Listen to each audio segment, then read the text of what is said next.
Suo lahir di kota Gonzuling, Provinsi Jilin, Cina. Ia lahir di keluarga pendidik. Diketahui orang tua Suo bekerja sebagai guru SMA. Namun meskipun kedua orang tua Suo merupakan seorang guru, mereka tidak pernah menuntut Suo untuk menjadi yang tertinggi dalam bidang akademis.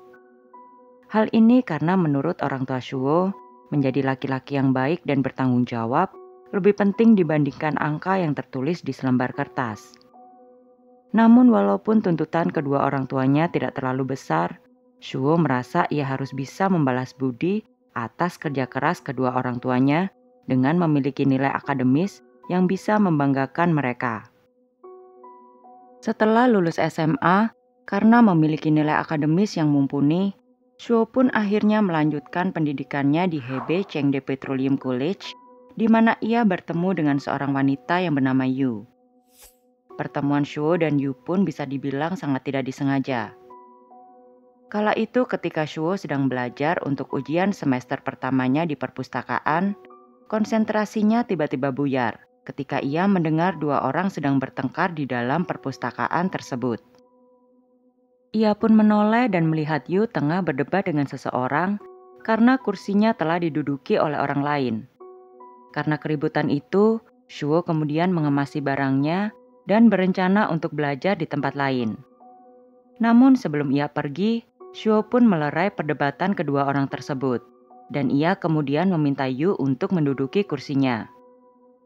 Yu yang saat itu sudah sangat emosi, mendadak menjadi tenang kembali karena ada seorang laki-laki yang bahkan tidak ia kenal rela memberikan kursinya untuknya. Tanpa menunggu lama, Yu pun mengejar Suo dan meminta berkenalan dengannya. Sejak saat inilah keduanya pun menjadi dekat. Yu merasa aman menghabiskan waktu dengan Suo karena ia tahu Suo memiliki kepribadian yang baik. Semenjak saat itu, rasa pertemanan mereka berubah menjadi rasa cinta. Suo dan Yu begitu dekat hingga tak terasa semester kedua perkuliahan pun sebentar lagi berakhir. Suo yang memang sudah memiliki rasa kepada Yu, kemudian memberanikan diri untuk mengajak Yu makan malam. Ajakan Suo ini tentu saja berbeda dengan makan siang bersama yang biasa mereka lakukan di kantin kampus mereka. Malam yang ditunggu-tunggu oleh Suo akhirnya tiba. Ia dan Yu berbincang sambil makan malam di restoran kecil yang sesuai dengan budget seorang mahasiswa. Namun sebelum mereka meninggalkan restoran, Suo memberanikan diri untuk mengungkapkan perasaannya kepada Yu. Dengan jantung yang berdebar, Suo mengatakan, "Yu, aku menyukaimu. Izinkan aku untuk menjagamu." Hati Yu tergerak melihat tatapan kedua mata tulus Suo. Dan tanpa berpikir panjang, ia pun menerima Suo untuk menjadi kekasihnya. Tak terasa 1 tahun berlalu. Hubungan Suo dan Yu terbilang sangat damai dan stabil. Hal ini dikarenakan kepribadian mereka yang saling mengisi. Suo memiliki temperamen yang lembut dan selalu mengalah, sedangkan Yu memiliki temperamen yang ceplas-ceplos dan juga pemarah. Oleh karena itu, pada tahun 2008 ketika liburan musim panas, Yu merasa begitu yakin akan hubungan mereka. Ia kemudian ingin membuat hubungannya dengan Suo menjadi lebih serius dengan memperkenalkannya kepada kedua orang tuanya. Suo tentu saja sangat senang mendengar ide Yu tersebut. Untuk menunjukkan rasa hormatnya kepada orang tua Yu, Suo sengaja membeli hadiah yang secara khusus ia pilih sendiri hingga ia harus merogoh koceknya sebesar 1.000 yuan atau senilai 2 juta rupiah. Dengan penuh harapan, Suo dan Yu berangkat bersama ke kampung halaman Yu. Kampung halaman Yu sendiri berada di Kabupaten Boye, Provinsi Hebei. Sesampainya di sana, Suo disambut dengan baik oleh kedua orang tua Yu.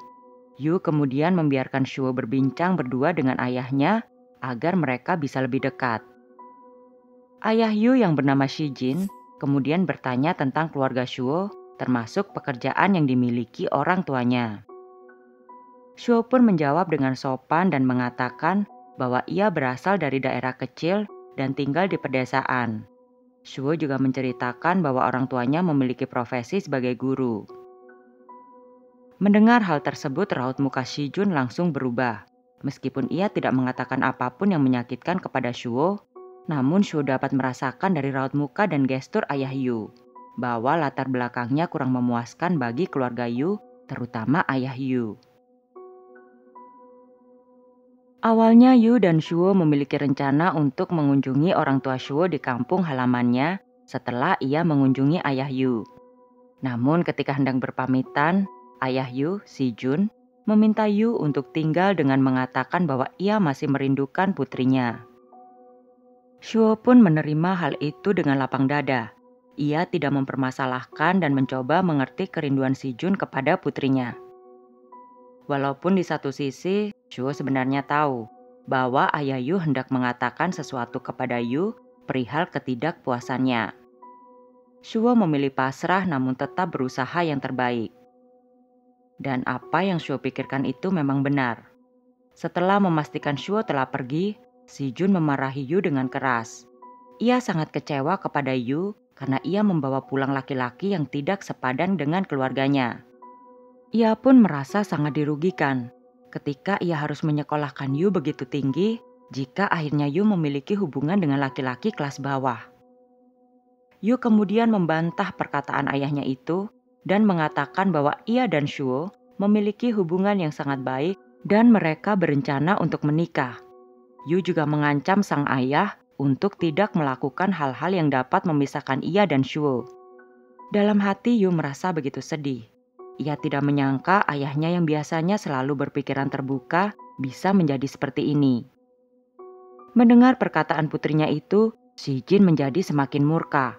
Ia tidak sanggup menahan kemarahannya hingga ia ambruk sambil menunjuk ke arah Yu dan berkata, "Jika kamu berani menikah dengannya, jangan pernah kembali ke rumah ini lagi."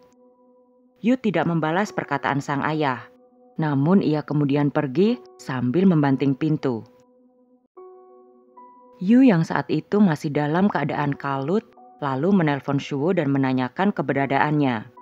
Shuo kebetulan saat itu belum terlalu jauh dari rumah Yu, bersedia menunggu Yu agar mereka bisa bertemu.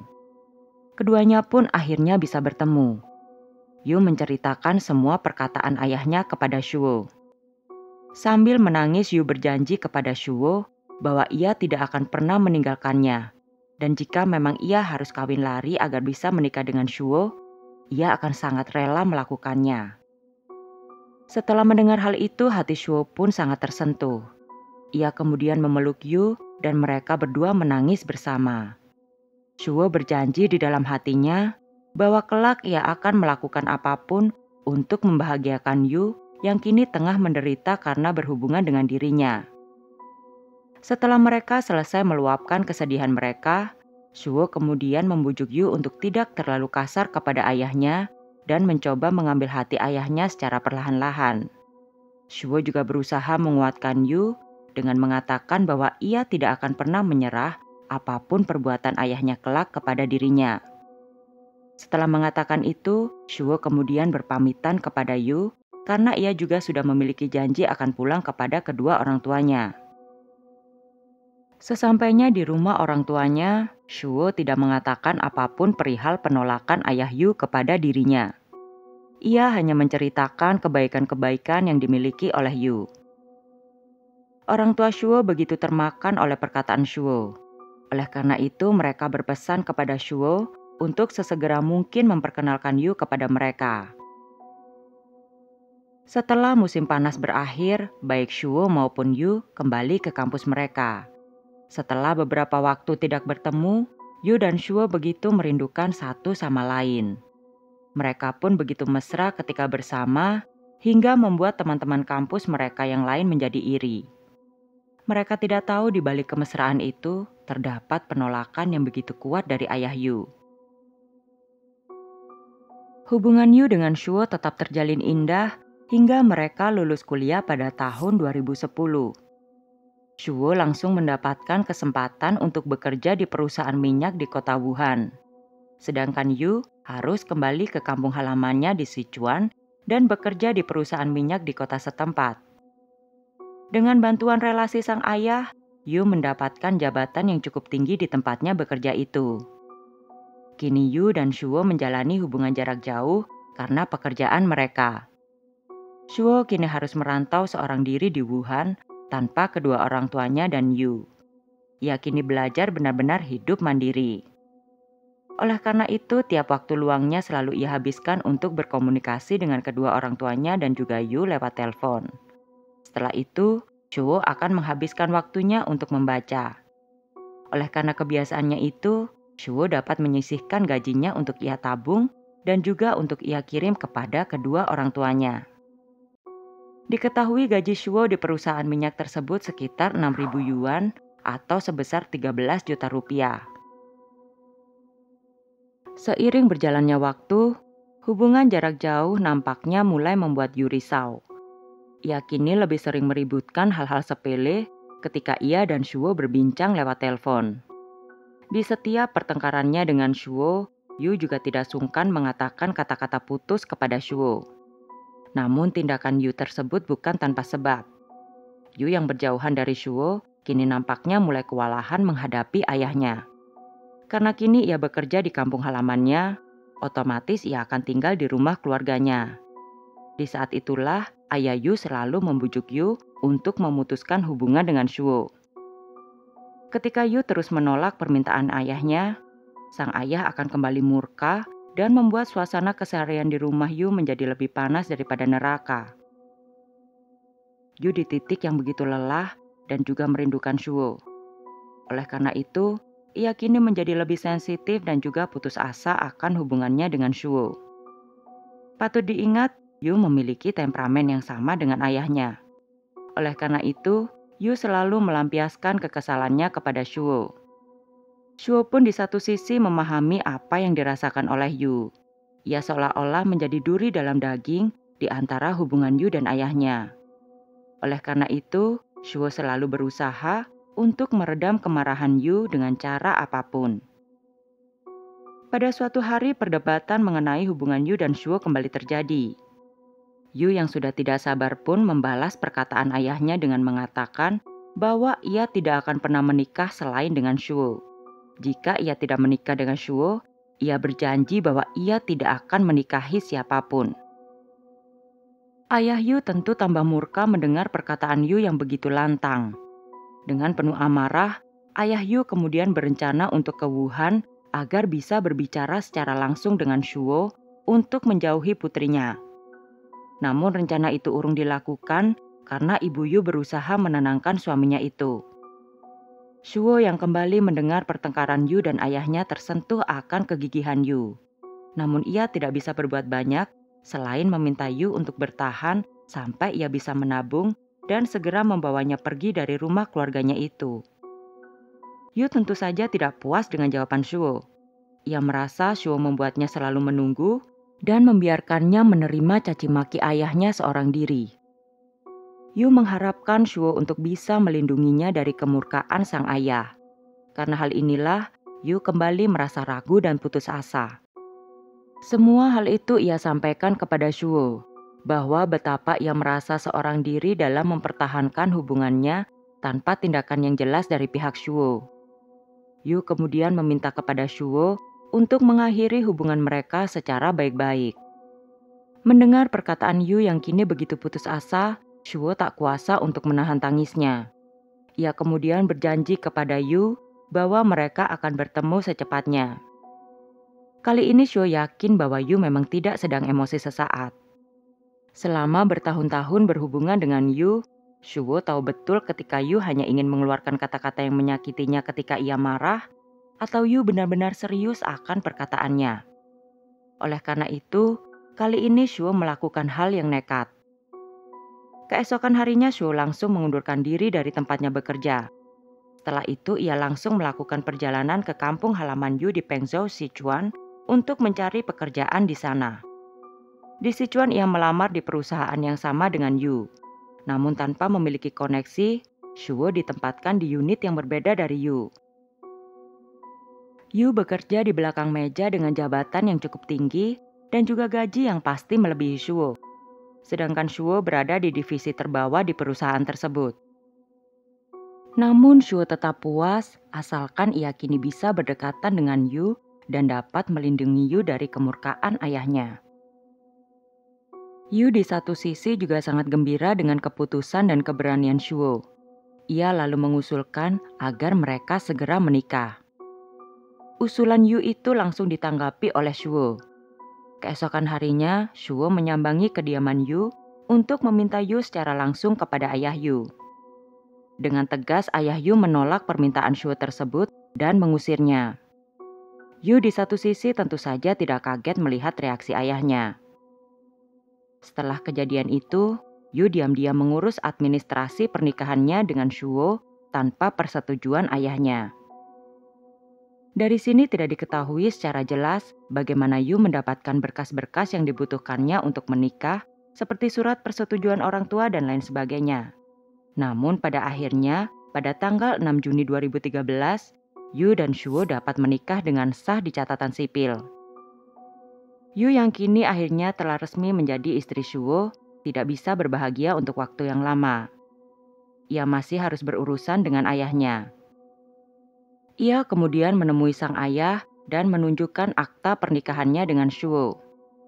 Sang ayah yang mengetahui hal itu kali ini tidak berkata apapun.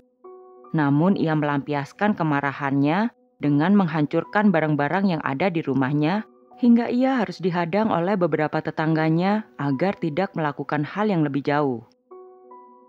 Kini nasi sudah menjadi bubur. Semarah apapun ayah Yu tidak akan bisa merubah yang sudah terjadi. Setelah pertengkaran itu, hubungan Yu dan ayahnya menjadi dingin. Namun di antara kerenggangan hubungan itu, sang ayah mulai berpikir tentang pernikahan putrinya. Di satu sisi ia tidak ingin merasa malu jika putrinya yang baru saja menikah bercerai dengan suaminya. Karena pada dasarnya ayah Yu masih memiliki tenaga untuk melakukan segala cara memisahkan Shuo dan Yu. Setelah melalui masa berpikir ini, ayah Yu mulai mencoba mengikhlaskan putrinya untuk saat ini. Kejadian yang sangat berbeda tentu saja dirasakan oleh Shuo. Tepat setelah menikah, ia langsung menelpon kedua orang tuanya dan memberi kabar bahwa ia kini akhirnya telah menikah. Kedua orang tua Shuo begitu bahagia mengetahui anak tunggal mereka kini telah menikah. Terlebih lagi, mereka mengetahui perjuangan Shuo untuk mendapatkan Yu sangatlah tidak mudah. Dan akhirnya setelah 5 tahun, Shuo mendapatkan buah dari perjuangannya selama ini. Yu dari kejauhan menyapa ibu Shuo yang sedang berbincang di telepon dengan Shuo. Yu dengan ceria memanggilnya ibu. Mendengar hal itu, air mata haru dari ibu Shuo tidak terbendung lagi. Wanita parubaya itu kini menangis karena bahagia. Dari sini kita bisa melihat betapa bertolak belakangnya sifat orang tua Shuo dan Yu. Bayangkan saja jika orang tua Shuo memiliki temperamen yang sama dengan orang tua Yu.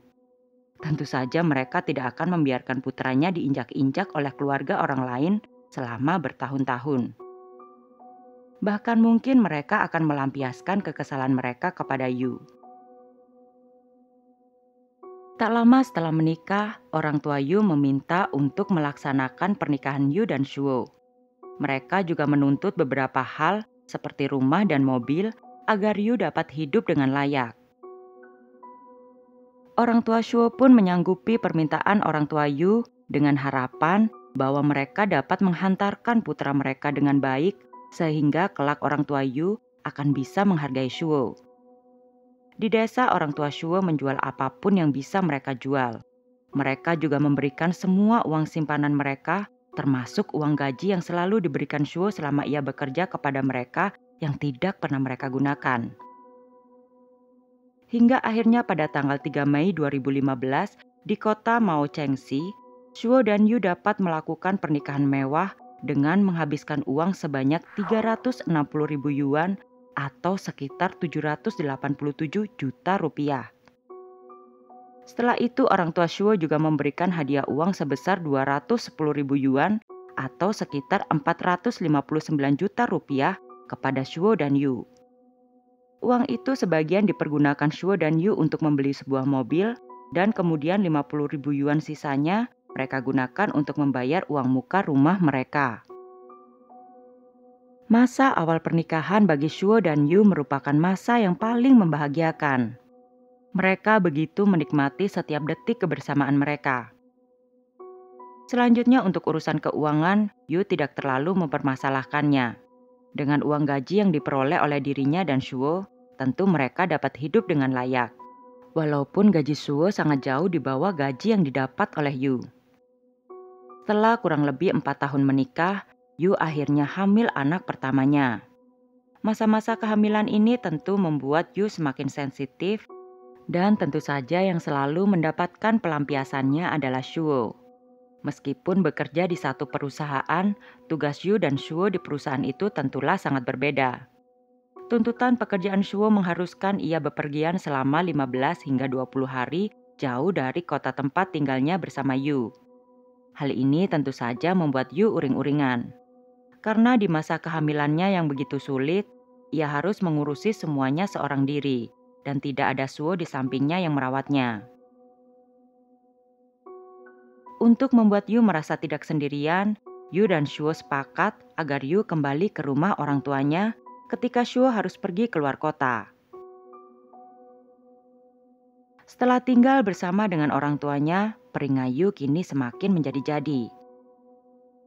Seperti sebelumnya, ayah Yu selalu mengatakan hal-hal yang buruk jika menyangkut tentang Shuo. Dan seperti biasa, Yu selalu melampiaskan rasa frustasinya kepada Shuo. Ketika berkomunikasi lewat telepon, Yu selalu membuat masalah sepele menjadi besar dan selalu berujung dengan kata-katanya yang meminta untuk bercerai. Namun Shuo selalu sabar dan mencoba memahami Yu yang saat itu sedang hamil. Mendekati masa-masa kelahiran, tentu saja perasaan bahagia menyelimuti Shuo dan Yu. Orang tua Shuo pun tidak ketinggalan berbahagia. Oleh karena itu, mereka kemudian sengaja mengambil cuti dari pekerjaan mereka agar dapat menemani Yu ketika ia melahirkan. Namun tidak disangka hal buruk pun terjadi. Saat itu Shuo dan kedua orang tuanya sepakat untuk bertemu di rumah tinggal Shuo dan Yu. Namun tidak disangka saat itu orang tua Yu juga menginap di rumah itu. Ibu Shuo yang tidak terbiasa menaiki kereta berjam-jam lamanya tiba di rumah Shuo dengan kondisi mabuk darat. Wanita parubaya itu pun tidak mengetahui bahwa besannya juga berada di rumah itu. Ia dengan tergopoh-gopoh berjalan dan kemudian langsung berbaring di kursi ruang tamu. Melihat ibu Shuo berbaring di sofa, ayah Yu marah besar. Ia menghina dan mencaci maki kedua orang tua Shuo. Ia mengatakan bahwa orang tua Shuo orang kampung yang tidak memiliki tata krama. Ibu Shuo tentu saja sangat takut melihat peringai ayah Yu secara langsung. Ia tidak pernah menyaksikan seorang manusia bisa begitu kasar kepada manusia lainnya. Yu di satu sisi hanya memandang ibu Shuo dengan dingin di samping ayahnya. Dan Shuo seperti biasa hanya bisa terdiam melihat ibunya yang sudah sangat terluka.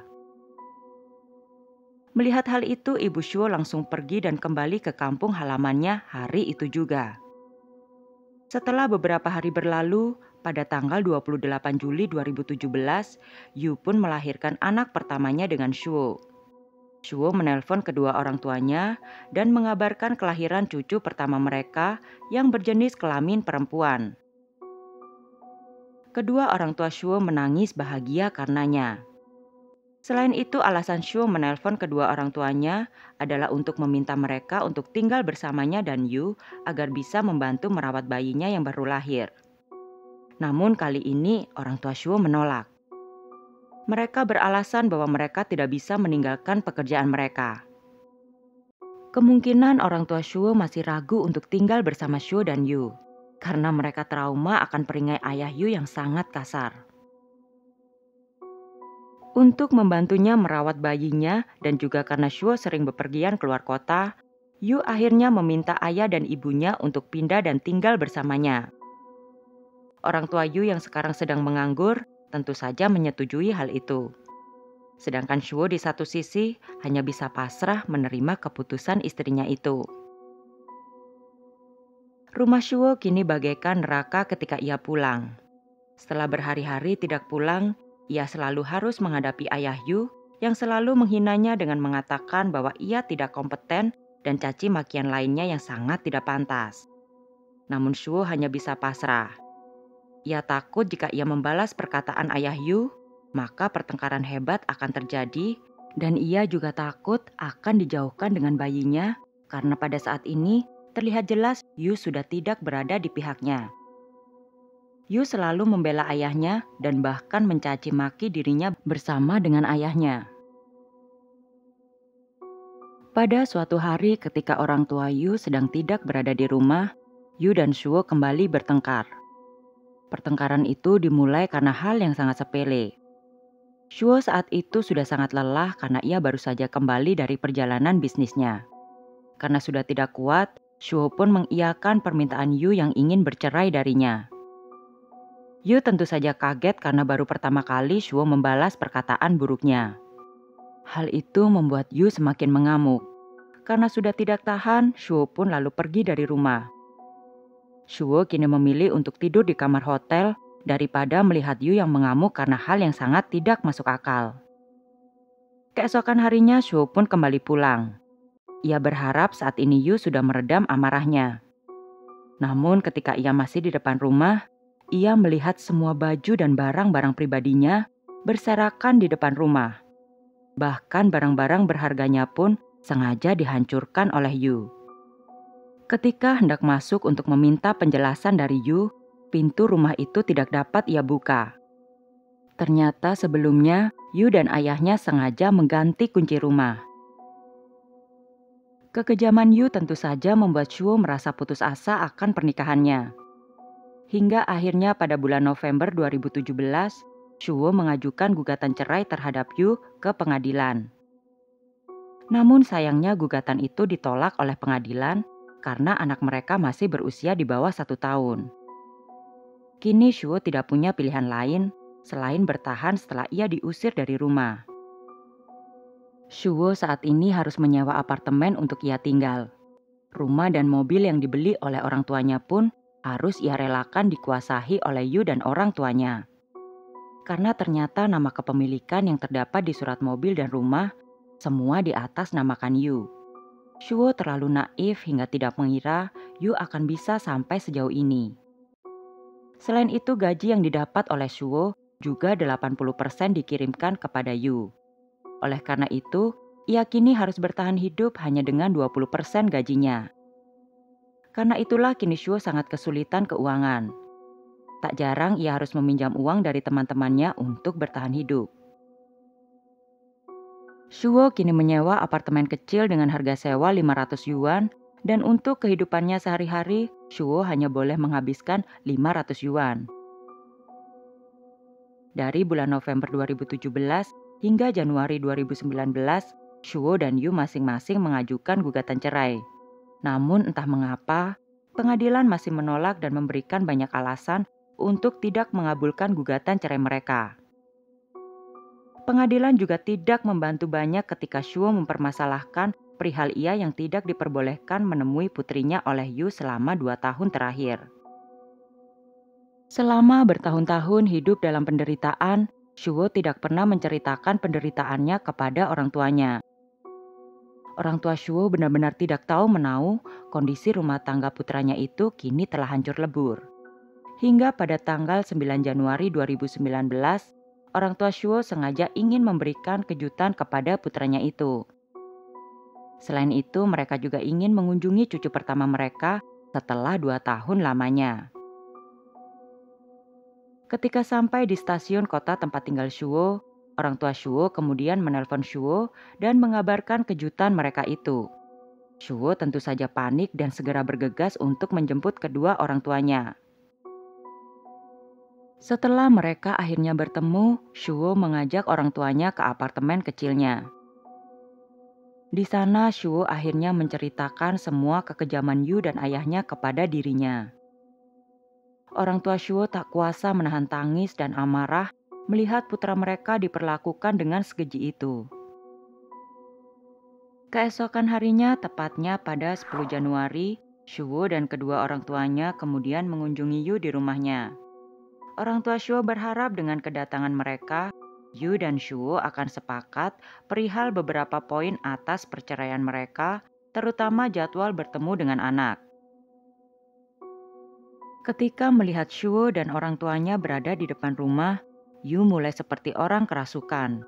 Ia kemudian melapor kepada ayahnya yang tentu saja sudah bersiap-siap untuk berkelahi dengan orang tua Shuo. Setelah beberapa waktu, Yu lalu membiarkan Shuo dan orang tuanya masuk. Ketika hendak berbicara, ayah Yu langsung memotong pembicaraan sambil berteriak, "Kau akan mengambil cucuku." Sebagaimanapun orang tua Shuo menjelaskan, ayah Yu selalu menjawab hal yang sama dan tidak mau mendengarkan mereka. Shuo pun mengatakan ia tidak menginginkan hak asuh. Ia hanya ingin diperbolehkan untuk menemui putrinya. Shuo juga menambahkan bahwa ia akan membayar berapapun yang mereka mau untuk nafkah putri kecilnya. Namun ayah Yu tidak mau mendengar dan hanya berteriak, "Perampok, perampok," tanpa henti. Yu di satu sisi bukannya melerai, ia hanya berdiri sambil menyilangkan tangannya menonton pertengkaran itu dengan dingin tanpa mengatakan apapun. Dengan berteriak-teriak seperti orang yang kerasukan, ayah Yu kemudian pergi ke dapur dan mengambil pisau. Tanpa mendengarkan orang tua Shuo yang meminta ampun, ayah Yu lalu menikam ayah, ibu, dan Shuo tanpa ampun hingga mereka meninggal dunia di tempat. Yu yang entah ketakutan atau kaget, kemudian menyarankan kepada ayahnya untuk segera menyerahkan diri kepada polisi dengan harapan bisa mendapatkan hukuman yang lebih ringan di kemudian hari. Polisi yang mendapat pengakuan dari seseorang yang telah melakukan pembunuhan kemudian bergegas ke rumah yang Yu tinggali. Ayah Yu yang bernama Si Jun ditangkap tanpa perlawanan oleh polisi. Hasil laporan forensik menyebutkan bahwa Shuo telah ditikam sebanyak 4 kali di bagian dada, sedangkan ibu Shuo ditikam sebanyak 3 kali. Salah satu tikamannya menembus jantung, dan ayah Shuo ditikam 1 kali hingga menembus hati. Pasti di antara kalian bertanya-tanya, mengapa Shuo dan orang tuanya tidak mencoba lari atau membela diri? Kemungkinan besar Shuo dan orang tuanya yang kehidupannya sangat jauh dari kekerasan begitu tercengang hingga tanpa mereka sadari, tubuh mereka serasa membatu dan hanya bisa pasrah ketika ayah Yu menikam mereka dengan brutal. Pada tanggal 20 Desember 2019, Pengadilan Menengah Chengdu menyidangkan kasus Si Jun atas pembunuhan terhadap menantu laki-lakinya Shuo dan kedua orang tuanya Shuo. Pengadilan menjatuhkan hukuman mati kepada Si Jun karena pembunuhan yang disengaja. Si Jun kemudian mengajukan banding atas hukuman tersebut. Ia mengatakan bahwa orang tua Shuo menendang dan memukulinya. Oleh karena itu, tindakannya hanya untuk membela diri. Namun dari laporan polisi yang telah menyelidiki tempat kejadian perkara menyimpulkan bahwa tidak terlihat tanda-tanda perkelahian di rumah itu. Hal ini tentu secara langsung mengatakan bahwa Si Jun berbohong akan kesaksiannya di pengadilan dan banding itu pun ditolak. Namun pada tanggal 28 Oktober 2020, Yu mencoba membantu ayahnya. Ia menuliskan surat kepada pengadilan untuk meringankan hukuman ayahnya. Atas dasar ini pengadilan kemudian merubah hukuman mati Si Jin menjadi hukuman mati yang ditangguhkan selama 2 tahun. Hal ini berarti Si Jin tidak akan dihukum mati jika ia berkelakuan baik di penjara selama 2 tahun. Pada tanggal 23 April 2021, keluarga Shuo yang tidak puas kemudian mengajukan permohonan ke pengadilan dan meminta untuk diadakannya proses peradilan kembali. Permintaan ini tentu saja membuat media massa merasa perlu untuk memberitakannya. Hal ini nampaknya memberikan pengaruh baik kepada keluarga Shuo. Atas dukungan masyarakat, pengadilan pun kembali mengadakan persidangan pada 30 Desember 2021. Kali ini Si Jian kembali diputus hukuman mati. Dan hari yang dinanti akhirnya tiba. Karena pada tanggal 21 Juni 2022, Si Juan dieksekusi mati di Chengdu, Sichuan. Bagaimana pendapat kalian atas kasus ini? Seperti biasa, tuliskan pendapat kalian di kolom komentar. Namun sebelum itu jangan lupa like, share, and subscribe. Terima kasih. Bye.